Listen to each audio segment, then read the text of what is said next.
Hello and welcome to PR learning lab. My name is Saumya और आज की video में मैं आपको बताऊंगी इंग्लिश को रेगुलरली प्रैक्टिस करने के कुछ बहुत इंटरेस्टिंग टिप्स और ट्रिक्स। अगर आप इन सारी चीज़ों को जो भी मैं आज आपको बताऊंगी डेली फॉलो करेंगे तो आप इंग्लिश बहुत ज़्यादा अच्छे से और फ्लुएंटली बोल पाएंगे। आइए अपना वीडियो शुरू करते हैं, पर उससे पहले अगर आपने अभी तक हमारे चैनल को सब्सक्राइब नहीं किया है तो please hit the subscribe button और बेल आइकन को भी प्रेस करना ना भूलें। फर्स्ट टिप है watch as many TV shows and movies as you can. जैसे कि बोलते हैं कि अगर हम विजुअली कोई चीज़ देखेंगे तो उससे हमें सीखने में समझने में बहुत ज़्यादा हेल्प होगी। टीवी शोज़ और मूवीज़ हमारी उसी चीज़ में हेल्प करते हैं। अगर हम हॉलीवुड शोज़ और हॉलीवुड मूवीज़ देखेंगे विद सबटाइटल्स, स्टार्टिंग में आप सबटाइटल्स बंद करके ना देखें और उसको ऑन करके ही देखें, सो दैट अगर आपको कोई सेंटेंस या कोई वर्ड समझ नहीं आता तो with the help of subtitles आप उसे अच्छे से समझ पाएं। ऐसे कई सारे टीवी शोज़ और मूवीज़ हैं जो स्पेशली इंग्लिश लर्नर्स के लिए भी बनाए गए हैं। अगर आप गूगल करेंगे तो आपको ऐसे कई शोज़ के नाम मिल जाएंगे। उसके अलावा आप जनरली भी कोई भी हॉलीवुड मूवी या शो देख सकते हैं, पर याद रखिए स्टार्टिंग में आप सबटाइटल्स बंद करके ना देखें उसको। Second point, pick out any words in English podcast and music. तो फर्स्ट वाले में हमने बात करी थी विजुअली देखने की। सेकंड पॉइंट है अबाउट सुनना। अगर हम इंग्लिश को सुनेंगे तो हमें उनका एक्सेंट समझने में आसानी होगी और सुनकर हम वैसा ही एक्सेंट बोल पाएंगे। यूजुअली वो लोग इंग्लिश बहुत ज़्यादा फास्ट बोलते हैं, इतनी ज़्यादा फास्ट हम इंडिया में नहीं बोलते हैं, लेकिन अगर हम कंटिन्यूसली रेगुलरली उन चीज़ों को सुनेंगे, उनकी लैंग्वेज को सुनेंगे और समझेंगे तो हम भी वैसी ही इंग्लिश बोल पाएंगे, उतनी फास्ट बोल पाएंगे। इंग्लिश पॉडकास्ट और म्यूज़िक आपको ईजिली ऑनलाइन अवेलेबल होंगे। पॉडकास्ट मतलब होता है जब कोई किसी टॉपिक पर आके बात करते हैं। यूट्यूब वगैरह पर आपको कई सारे पॉडकास्ट और म्यूजिक सुनने को मिल जाएगा। आप म्यूजिक और पॉडकास्ट भी विद सबटाइटल्स या फिर विद लिरिक्स सुन सकते हैं। Next, read books, blogs and articles in English.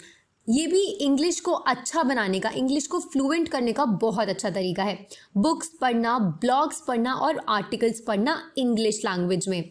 आपको अपनी लाइफ में हिंदी में हर चीज़ देखनी सुननी छोड़नी पड़ेगी और इंग्लिश लैंग्वेज को सुनना स्टार्ट करना होगा। आप डेली एक बुक पढ़ें या फिर ब्लॉग्स पढ़ें जो लोगों ने लिखे हैं। बहुत सारी अलग अलग तरीक़ों पे ब्लॉग्स लिखे जाते हैं। जो भी नीश आपको पसंद है, जिसमें भी आपको इंटरेस्ट है, उससे रिलेटेड आप ब्लॉग्स पढ़ सकते हैं। आर्टिकल्स, ऐसे बहुत सारे डिफरेंट आर्टिकल्स हैं जो अलग अलग टॉपिक पर लिखे गए हैं। आप रैंडमली कोई भी आर्टिकल उठाकर वो भी पढ़ सकते हैं। अगर आपको कोई वर्ड समझ नहीं आता तो आप गूगल करें, उसका प्रोनाउंसिएशन गूगल करें कि उसे किस तरीके से बोला जाता है, या फिर उसका मीनिंग भी गूगल करें और उसके बाद आप ट्राई करें कि उन वर्ड्स को आप डे टू डे लाइफ में रिपीट करने की कोशिश करें, सेंटेंसेस में रिपीट करने की कोशिश करें, तो आपको वो वर्ड्स याद हो जाएंगे। Next, talk to yourself. ये एक बहुत ही इंपॉर्टेंट पॉइंट है अगर आपको अपनी इंग्लिश इम्प्रूव करनी है। ज़रूरी नहीं है कि हमेशा हमारे पास कोई हो जिससे हम बात कर पाएँ इंग्लिश में।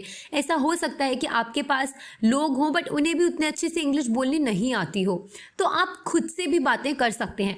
फॉर एग्जाम्पल, आपने आज कोई नया सेंटेंस या नया वर्ड सीखा या फिर आपने कोई इंग्लिश गाना सुना या मूवी देखी एंड उसके डायलॉग्स आपको याद हैं, तो आप वो बोलने की प्रैक्टिस कर सकते हैं। आप मिरर में देख के खुद से बात कर सकते हैं इंग्लिश में। फॉर एग्जाम्पल, आपके साथ पूरे दिन में कोई बहुत ही इंटरेस्टिंग इवेंट हुआ है तो आप कोशिश कर सकते हैं कि आप उस इवेंट को खुद को इंग्लिश में बोलकर बताएं या फिर किसी सिचुएशन को इंग्लिश में बोलें। अपना इंट्रोडक्शन देना प्रैक्टिस करें मिरर के सामने। तो ये सारी चीज़ें आपको इंग्लिश इंप्रूव करने में बहुत ज़्यादा हेल्प करेंगी। आप जितनी ज़्यादा खुद से बात करेंगे उससे आपको शाय भी फील नहीं होगा, एम्बैरेस्ड भी फील नहीं होगा, क्योंकि आपको देखने वाला कोई नहीं होगा और आप प्रैक्टिस भी बहुत अच्छे से कर पाएंगे। Next, have plenty of conversations with foreigners. अगर आप कहीं जाते हैं और आपको फॉरेनर्स दिखते हैं तो आप ट्राई करें इनिशिएटिव लेकर जाकर उनसे बात करने का उन्हीं की लैंग्वेज में, मतलब कि इंग्लिश में। स्टार्टिंग में मे बी आपको एम्बैरेसिंग लगे या मे बी आप अच्छे से नहीं बोल पाए, पर जैसे आप उनसे बात करना शुरू करेंगे धीरे धीरे आप कंफर्टेबल होंगे। ज़रूरी नहीं है कि आप उनको फेस टू फेस देखकर बात करें, आप उनसे चैट कर सकते हैं। ऐसे बहुत सारे सोशल मीडिया ऐप्स हैं जहाँ पर आपको कई सारे फॉरेनर्स देखने को मिलेंगे। आप उनको अपना फ्रेंड बना सकते हैं और आप उनसे कई सारे टॉपिक्स पर बात कर सकते हैं। Next, develop the habit of writing essays, paragraphs और अ डायरी पेज डेली। ये एक बहुत ही अच्छा तरीका है इंग्लिश इंप्रूव करने का, जो शायद सभी ने बचपन में किया होगा, और अगर नहीं किया है तो ये एक बहुत राइट टाइम है कि आप ये चीज़ स्टार्ट करें। इससे पहले वाले पॉइंट्स में मैंने आपको बताया था ब्लॉग्स और बुक्स को रीड करना, बट यहाँ पर मैं आपको बताऊंगी उनको लिखना। जितना ज़्यादा आप बोलेंगे और लिखेंगे उतनी ज़्यादा आपको हेल्प होगी। आप डेली का किसी भी टॉपिक पे एक ऐसे लिख सकते हैं। आप अपने फ्रेंड्स को या अपनी फैमिली में किसी को बोल सकते हैं कि वो आपको कोई टॉपिक दें और आप उस पर्टिकुलर टॉपिक पर एक ऐसे लिख कर दिखाएं। आप अपने लिए एक वर्ड लिमिट भी सेट कर सकते हैं। स्टार्टिंग में मैं आपको रेकमेंड करूंगी कि आप इजी टॉपिक्स का हेल्प लीजिए। एसेज लिख सकते हैं, पैराग्राफ्स लिख सकते हैं और अ डायरी पेज।